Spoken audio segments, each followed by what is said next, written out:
हाय दोस्तों, स्पेशली एक सूचना आप सबको मैं दे दूं कि हम लोग ये स्पेशल बैच जो है सीटेट और टेट के लिए लेकर आ रहे हैं। ठीक है, इसमें आपको पूरा संस्कृत ग्रामर, पूरा हिंदी का व्याकरण और हिंदी की जो भी साहित्यिक चीज़ें वो भी मतलब संपूर्ण सिलेबस आपको लेकर हम लोग आ रहे हैं। और मैं चाहूँगा कि जितने भी सारे मेरे मित्र हैं वो कम से कम ये क्लास मास्टर ऐप डाउनलोड करें और स्पर्श एकेडमी पर आएँ और चीज़ों को समझे और इसको लोगों तक शेयर करें। अच्छा लगे या बुरा लगे, जो भी लगे, तो जो भी मेरे कुछ शुभचिंतक मैं चाहूँगा और उसको कमेंट करके अच्छा और बुरा आप मुझे फील करवाएं। ठीक है, तो आज हम बात करेंगे थोड़ा सा संधि पर। ठीक है, तो देखिए मैं थोड़ा सा एक डायग्राम की तरह थ्रू आपको थोड़ी जानकारी दे रहा हूँ कि संधि। पहले देखिएगा कि ये संधि, ठीक है, पहली बात है कि ये दो शब्दों से मिलकर बना है सम और धी। ठीक है, और इसका जो शाब्दिक अर्थ होता है जोड़ होता है। क्या? जोड़। ठीक, तो संधि का मतलब यानी कि सम और धी शब्दों से मिलकर बना हुआ है, इसका मतलब होता है जोड़ या मेल। ठीक है, संधि का मतलब ही होता है कि जोड़ या मेल, लेकिन इसका शाब्दिक जो परिभाषा होती है कि इसमें वर्णों के मेल से, वर्णों के परस्पर मेल से उत्पन्न विकार संधि कहलाता है। ध्यान दीजिएगा, वर्णों के परस्पर मेल से उत्पन्न विकार को हम संधि कहते हैं। ठीक है ना, तो इस प्रकार से ये संधि पे आप इसको पढ़िए। इसके पहले जो जानकारी वो सारी चीज़ें आप उसको वीडियो देखेंगे तभी ये चीज़ आपको समझ में आएगी। ठीक है ना, क्योंकि उस वीडियो में मैंने आपको सारी जानकारी दिया है कि मतलब व्याकरण क्या होता है और उस व्याकरण के लिए हमको क्या पढ़ना, वर्णमाला पढ़ना, उसमें माहेश्वर सूत्र पढ़ना है, उसमें और सारी चीज़ें हैं। तो चीज़ें आप समझेंगे, उसको पढ़ लेंगे तो उससे आपका वर्ण का पूरा ज्ञान हो जाएगा। ठीक है ना, तो उसको देख लीजिएगा। मैं थोड़ी सी कुछ बातें बता दूं कि जैसे ये जो वर्ण होता है, ध्यान दीजिएगा कि वर्ण में दो तीन चीज़ आपको जानना जरूरी होता है कि जैसे वर्ण के प्रकार दो होते हैं, सभी जानते हैं। ठीक है ना, एक स्वर होता है, एक व्यंजन होता है। इसको ध्यान दीजिएगा। तो स्वर और व्यंजन इसकी तो समझ आपको आई है। थोड़ा सा इसमें स्वर में दो तीन होता है, जैसे हर्ष, दीर्घ और एक प्लुत। ठीक है, हर्ष में ये आपको पढ़ लेना आ ई उ ली। ठीक है ना, आ ई उ ली, इसको पढ़ना आ ई उ ली, ये हर्ष में आपको पढ़ना है। इसलिए मैं कह रहा हूं कि इसके लिए माहेश्वर सूत्र हमारे दिमाग में पूरा फीड होना चाहिए। ठीक है ना, माहेश्वर सूत्र में वह 14 माहेश्वर सूत्र आपको इस पर मैं बताया ना कि इस वीडियो में आप देख लीजिएगा कि वो किस तरह से, उस पर मैंने पूरा आपको बढ़िया से बताया कि कैसे माहेश्वर सूत्र की उत्पत्ति हुई, कहाँ से क्या हुआ, कौन से श्लोक उसमें आया, कैसे उसमें कौन से वर्ण है, कितने, उसी के आधार पर कितने प्रत्याहारों को बनाया गया है, वो सारी चीज़ें आपको उसमें मिलेगी। तो ये स्पेशली जो मैं वीडियो बना रहा हूँ, आप ये मैक्सिमम परीक्षाओं के लिए, टेट नहीं, आप टेट नेट भी देने जा रहे हैं या टीजीटी पीजीटी वगैरह में भी अगर इसको देखते हैं तो ये जो मैं व्याकरण की वीडियो बनाऊंगा इसमें उस लेवल तक आपको जानकारी मिल सकती है। और अच्छे से अगर पढ़ेंगे तो आपको उस लेवल पे पढ़ने की बहुत ज़्यादा ज़रूरत नहीं पड़ेगी। ठीक है, तो उसी पे मैं बात कर रहा हूँ कि ये जो वर्ण हो गए ये स्वर और व्यंजन में हो गए। तो स्वर में यहाँ पर देखिए, वैसे तो स्वर को कई भागों में डिवाइड किया गया, 18 स्वर होते हैं, 18 स्वरों के 18 प्रकार होते हैं। लेकिन हम यहाँ कुछ चीज़ें आपको बता रहे हैं जो आपके संधि से संबंधित है। तो इसमें आयु रिली, इतना याद रखिएगा, ये हर्ष होता है, अयु रिली। ठीक है ना, और इसके बाद दीर्घ में आपका आ जाता है आ ई उ ए, उसे 3 ही दीर्घ में लिया जाता है। ठीक है ना, 7 होते हैं, आ ई उ ए ओ औ। तो उसमें भी संयुक्त व्यंजन 4 होते हैं, उसको हम लोग शुद्ध उच्चारण उसका होता है आई ए औ औ। ठीक है ना, इसको मैं आपको बता दूंगा, ये जो होते हैं संयुक्त व्यंजन में आते हैं आई ए औ औ। तो ये जो चार होते संयुक्त व्यंजन, और इसमें आ, ई और उ, ये सातों मिलाकर के दीर्घ स्वर में आते हैं। इसको ध्यान दीजिएगा, ये संयुक्त स्वर हो गया, ये सब दीर्घ में आते हैं। तो इतनी जानकारी आपको यहाँ पर रखना है और संधि में ये काम आएगी। तो इसके लिए मैंने आपको बता दिया कि ह्रस्व में आ, यू, री, री, ठीक है ना, और यहाँ पर आ, ई, उ, ए, ऐ, ओ, औ, इसको हम लोग पढ़ते आई, आए, औ, औ, क्योंकि ये दो स्वरों से मिलकर बने होते हैं, इसलिए इनको संयुक्त स्वर भी कहा जाता है। तो अब मैं बात करता हूं संधि की। कुछ इस पे मैं आपको थोड़ी जानकारी दे दूं कि संधि मैंने बता दिया कि ये परस्पर मेल से उत्पन्न विकार होता है, ठीक है ना। ये सम उपसर्ग धी धातु से मिलकर बना होता है, इसको बोलते हैं समपूर्वक धी धातु से संधि शब्द का निर्माण हुआ है। तो संधि को थोड़ा सा मैं डायग्राम से आपको बता दूं, ठीक है ना, कि ये संधि में तीन हम पढ़ते हैं। इसमें आती है पहले स्वर संधि, व्यंजन संधि, और एक होता है विसर्ग संधि, ठीक है ना। तो इसमें क्या होता है, स्वर संधि में इसमें स्वरों के परस्पर मेल से उत्पन्न विकार, स्वरों के परस्पर मेल से उत्पन्न विकार,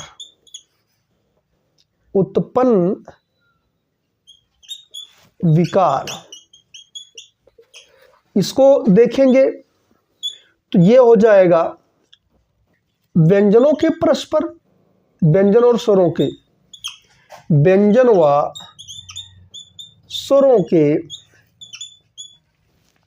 परस्पर मेल से, व्यंजन की है, व्यंजनों के परस्पर मेल से, परस्पर मेल से उत्पन्न विकार, और विसर्ग में स्वर और व्यंजनों के मेल से, ठीक है ना, यानी कि विसर्ग और व्यंजनों के मेल से, विसर्ग एवं स्वर और व्यंजनों के मेल से, स्वर एवं व्यंजनों के मेल से। तो समझ आ गया होगा। स्वर संधि में स्वरों के परस्पर मेल से, व्यंजन में व्यंजन के परस्पर, व्यंजन और स्वर के परस्पर मेल से, इसमें विसर्ग और स्वर और व्यंजनों के मेल से उत्पन्न विकार को संधि कहते हैं। तो इसमें क्रम से हम पढ़ेंगे, ठीक है ना। तो सबसे पहले मैं स्वर की बात करूंगा, यहाँ पर हम लोग स्वर संधि पढ़ेंगे। तो आज जहां तक हो सकता है कि इसको मैं कोशिश करूंगा कि पढ़ाने की आपको कम से कम समय में, ठीक है ना। तो सबसे पहले हम स्वर संधि पढ़ेंगे। ये तो चीज़ एक बार समझ लीजिएगा ध्यान से, और मैं थोड़ा सा शार्ट तरीके से ही पढ़ाने का प्रयास कर रहा हूँ। हाँ, थोड़ा सा मेरे शब्दों पर ज़्यादा ध्यान दीजिएगा, इसको देखते हुए मुझे सुनने का ज़्यादा से ज़्यादा प्रयास करिएगा। संधि क्या है? समपूर्वक धी धातु से बने शब्द को संधि कहते हैं। संधि का शाब्दिक अर्थ होता है मेल या जोड़। इसकी परिभाषा होती है वर्णों के परस्पर मेल से उत्पन्न विकार को संधि कहते हैं। संधि तीन प्रकार की होती है, स्वर संधि, व्यंजन संधि और विसर्ग संधि। स्वर संधि में स्वरों के मेल से उत्पन्न विकार, व्यंजन संधि में व्यंजन के बाद स्वर और व्यंजनों के मेल से उत्पन्न विकार, विसर्ग संधि में विसर्ग के स्वर और व्यंजनों के मेल से उत्पन्न विकार को विसर्ग संधि कहते हैं। ठीक है, तो अब यहाँ पर हम एक एक करके अध्ययन करेंगे। तो सबसे पहले आज हम केवल स्वर संधि पर चर्चा करेंगे। और जैसा कि मैंने स्वर आपको बता दिया था कि स्वर जो होते हैं ये संस्कृत में तीन होते हैं, ह्रस्व, दीर्घ, प्लुत। ह्रस्व में आयु रीलरी होता है, ठीक है ना, दीर्घ में 7 होते हैं। उसी के आधार पर हम स्वर संधि को पढ़ेंगे। और मित्र इसको थोड़ा सीरियस अगर होकर के एक बार समझ गए, हाँ देखिए भूलने की चीज़ें तो सबको भूलती, मुझे भी भूलती, सबको भूलती हैं, लेकिन अगर हमको लगातार कोई किसी चीज़ को याद करना, स्मरण करना है तो उसको लगातार उसका अभ्यास करते रहना चाहिए। कभी न कभी हफ्ता 15 दिन पे देख लेना चाहिए, उससे चीज़ें रिकॉल रहती, याद रहती। नहीं तो सबको भूल जाती, कोई कितना भी बड़ा ब्रिलियंट हो, वो चीज़ें कुछ ना कुछ भूलती हैं, ठीक है ना। तो आइए देखते हैं हम स्वर संधि को। तो देखिए सबसे पहले हमने बताया कि स्वर संधि, ठीक है ना, तो इसमें देखिए 6-7 संधियाँ आपको पढ़ना है, ठीक है ना। तो सबसे पहले हम पढ़ेंगे दीर्घ संधि, इसको ध्यान दीजिएगा। स्वर संधि भी मैंने बता दिया कि इसमें क्या होता है, स्वरों के परस्पर मेल से उत्पन्न विकार। ठीक है, ध्यान दीजिएगा और थोड़ी सी मेरी लिखावट पे ध्यान मत दीजिएगा, मुझे सुनने का प्रयास करिएगा, ठीक है ना, क्योंकि लिखावट बहुत अच्छी नहीं मेरी यार। परस्पर मेल से उत्पन्न विकार को स्वर संधि कहते हैं। ठीक, समझ आ गया होगा। स्वरों के परस्पर मेल से उत्पन्न विकार, बस एक लाइन में समझिएगा, स्वरों के परस्पर मेल से उत्पन्न विकार। ठीक, इसमें हमको देखिए 7 है लेकिन हम 6-7 पढ़ाएंगे, कोशिश करेंगे 7 पढ़ाएंगे क्योंकि सारी चीजें उसमें आ जाती हैं। तो सबसे पहले हम बात करेंगे दीर्घ संधि पे। ठीक है, दीर्घ संधि। दीर्घ संधि इसका सूत्र देखिए होता है अकः सवर्णे दीर्घ। सूत्र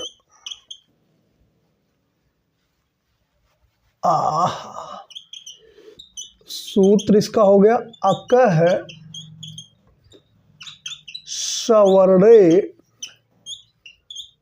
दीर्घ। अब इसको ध्यान दीजिए, मैं ये समझा दे रहा हूं फिर आप आगे समझ जाएंगे। अकः सवर्णे दीर्घ, ठीक है ना। अकः, अब ये मैंने आपको बताया था कि इसको आप कैसे जानेंगे। अकः का मतलब होता है आ ई उ री ली क। इसमें अकः सवर्णे दीर्घ है। दीर्घ संधि का सूत्र होता है अकः सवर्णे दीर्घ, ठीक है ना। अब अकः मैंने आपको बताया था कि ये प्रत्याहार बने होते हैं, 42 प्रत्याहार, जो आपको इसके पहले मैंने बताया था कि उस वीडियो को आप इससे पहले लिंक पे जाइएगा, आपको वीडियो मिल जाएगी, उसमें समझ लीजिएगा पूरा माहेश्वर सूत्र। अकः क्यों बोला गया है, जैसे इसमें माहेश्वर सूत्र है आयुड़ रीली क, आयुड़ी आयु री ली क। तो इसमें जो हलंत वाले वर्ण होते हैं इनको प्रत्याहार के अंतर्गत नहीं लिया जाता है। तो अकः में क्या हो जाएगा आपका अ ई उ री री, 5 वर्ण हो गए, ठीक है ना। तो ये अकः प्रत्याहार के अंतर्गत आते हैं। तो अकः यानी कि अ ई उ री री के पश्चात अगर कोई भी समान स्वर आता है, सवर्ण का मतलब क्या है, समान वर्ण आता है, ठीक है ना।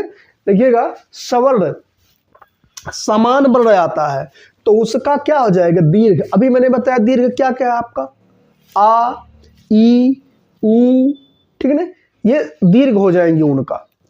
किसका किसका, अ ई उ री ली, इन सभी का दीर्घ हो जाएगा, ठीक है ना। समझ में आ गया होगा। मैं आपको कुछ बता दे रहा हूं, देखिए जैसे आ ई उ री और ली, ये हो गए अक।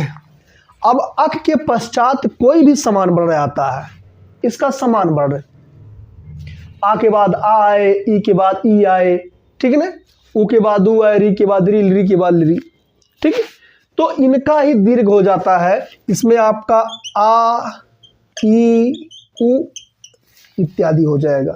जैसे कुछ एग्जाम्पल देख लीजिए आप, उदाहरण में देख लीजिएगा। जैसे हम लिख दिए अभी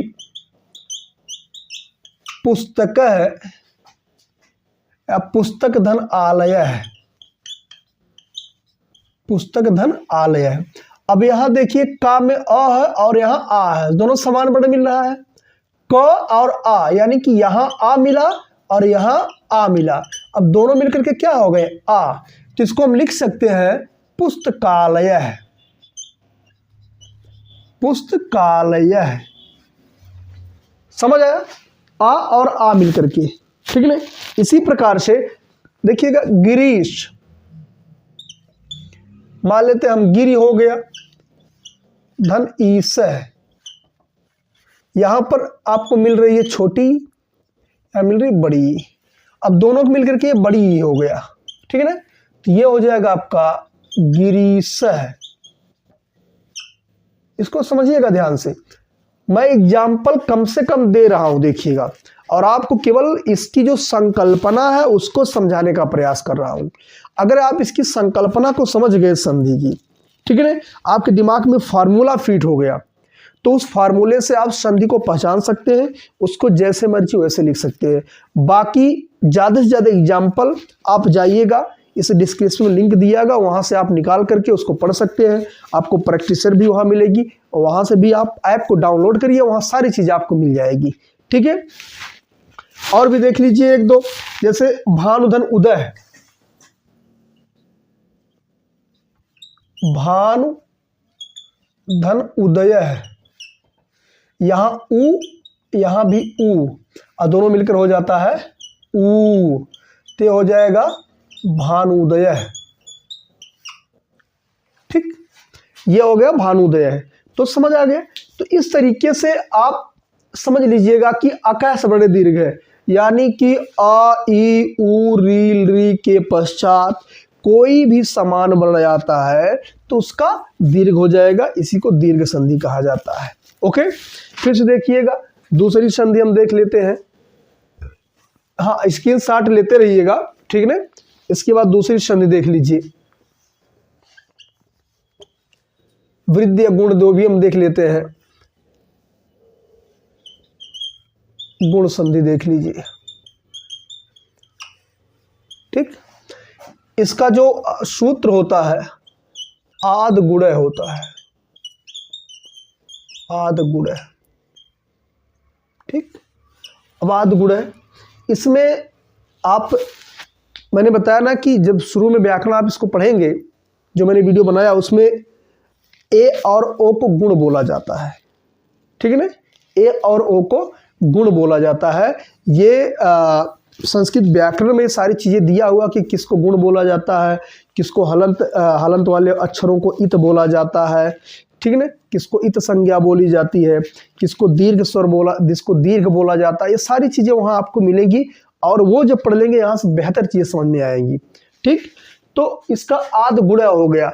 अब इसमें बता रहा है कि आ के पश्चात ध्यान दीजिएगा, चाहे वो ह्रस्व आ हो चाहे दीर्घ आ हो, आ के पश्चात अगर उसमें कोई भी असमान स्वर आता है तो इनका ए और ओ हो जाता है। ठीक है ना, ए और ओ हो जाता है। इसको ध्यान दीजिएगा थोड़ा सा, कोई भी आ जाए, ए ओ और अल पूरा आ जाता है इसमें, आपको बता दे रहा हूं मैं। आ या आ के पश्चात, ठीक है ना, के पश्चात इसमें आपका आ जाता है, जैसे ई उ री री, ई उ री री। अगर इनके पश्चात चारों आ जाते हैं तो इनका हो जाता है ए ओ और अल हो जाता है। क्या, ए ओ अर और अल हो जाता है। इसको ध्यान दीजिएगा, इन दो स्वरों को जो होता है गुण बोला जाता है। तो आप इसी पे ध्यान दीजिएगा थोड़ा। आ के पश्चात, आ और आ के पश्चात ई उ री री आए तो इनका ई की जगह ए, उ की जगह ओ, री की जगह और, री की जगह अल हो जाता है। ठीक है ना। अब यहाँ पर एग्जाम्पल एक देख लीजिए, जैसे हम लोग लिखते हैं अक्सर एग्जाम्पल में हमने लिख दिया रमा धन ईश। ठीक है ना। अब यहां पर देखिए आ गया प्लस ई आता है तो इसकी जगह पे ए हो जाएगा, ये रमा धन ईश रमेश हो जाएगा। ठीक है ना, रमेश। इसी प्रकार से कुछ भी लिख सकते हैं, गण धन ईश है, जैसे गण धन ईश गणेश है, सूर्य धन उदय, सूर्य धन उदय है। अब देखिएगा यहीं आ और उ, यहाँ आ मिल रहा है, यहाँ उ मिल रहा है, दोनों मिलकर के ओ हो जाते हैं, हो जाएगा सूर्योदय। ठीक है ना। तो इस तरीके से बाकी एग्जाम्पल मैक्सिमम आप मिल जाएगा, आपको डिस्क्रिप्शन में जाएंगे वहाँ बहुत एग्जाम्पल आपको मिल जाएंगे, ज़्यादा से ज़्यादा एग्जाम्पल। ये मैं आपको केवल कंसेप्ट बता रहा हूँ कि किस तरह आप समझेंगे। तो इसको एक बार ध्यान से देख लीजिएगा कि आद गुणे में ए ओ को गुण बोला जाता है, यानी कि आ के पश्चात ए आ का मतलब दोनों आ हो गया, आ का मतलब दोनों आ के पश्चात ई उ री आता है तो इनका ए गुण हो जाता है। गुण का मतलब क्या, ई की जगह ए, उ की जगह ओ, री की जगह अर और री की जगह अल हो जाता है। ठीक है, तो ये मित्र ध्यान दीजिएगा। बाकी आप एग्जाम्पल और ले सकते हैं, जैसे तव धन लिकार है, तवल लकार हो गया, मातृ मातृ हो गया। ठीक है, ये उसमें आ जाएगा, दीर्घ में आ जाएगा। तवधन लिकार देख लीजिए, तव धन लिकार है तो यहाँ अ है और यहाँ री, जिसका तवल हो जाएगा, तवल कार। बस इस तरीके से अर अल हो जाता है। जैसे महाधन ऋषि हो गया, इसको आप ले सकते हैं एग्जाम्पल में, महाधन ऋषि तो महर्षि हो जाएगा, यहाँ आ गया, यहाँ री, दोनों मिलकर अर हो जाते तो ये महर्षि हो जाता है, महर्षि, राजर्षि। ठीक है ना, तो ये बहुत सारी चीजें हैं। क्लियर, इसको एक बार स्क्रीनशॉट लीजिए और खास करके ये चीजें ध्यान दीजिएगा आप, सूत्र और ये इसमें क्या क्या शब्द आते हैं इनको समझने की जरूरत है। ठीक है ना, बाकी एग्जाम्पल तो आप अगर इसको समझ गए तो एग्जाम्पल आप समझ सकते हैं, इसको स्क्रीनशॉट ले लीजिएगा। बाकी अगले दिन नेक्स्ट वीडियो में